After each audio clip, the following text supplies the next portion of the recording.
Listen, I spent a lot of my life not free.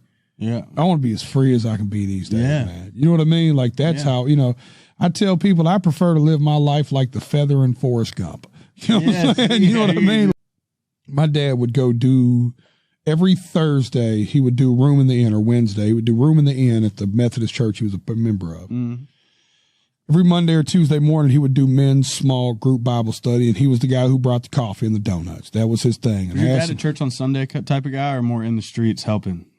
Both. Gotcha. Yeah, both. But because he helped with the homeless. But Gotcha. he also showed up as an usher. But I asked him one day, I said, why you bring the coffee every week? He said, well, because I got to go now. I got a responsibility. I can't let the men not have coffee. You know, they count on me for the coffee.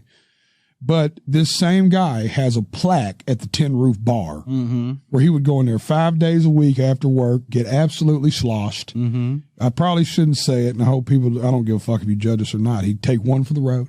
You know what I mean? We didn't take one for the road. He'd get a cup of ice. And he had him a bottle in the car. He'd pour him one in the parking lot, drop the top on his little Sebring, go. And he was a legend at this bar.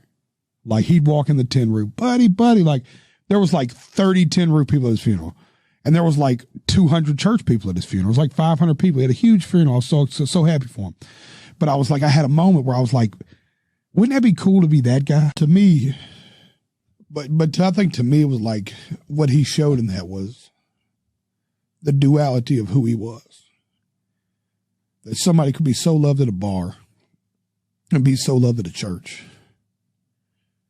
I think that, like, me doing a country album and a rap album and a rock album is like, that's who I encompass. We're talking about the human nature of man. I don't know too many men who are not, a little bit of a good husband, a little bit of a scumbag.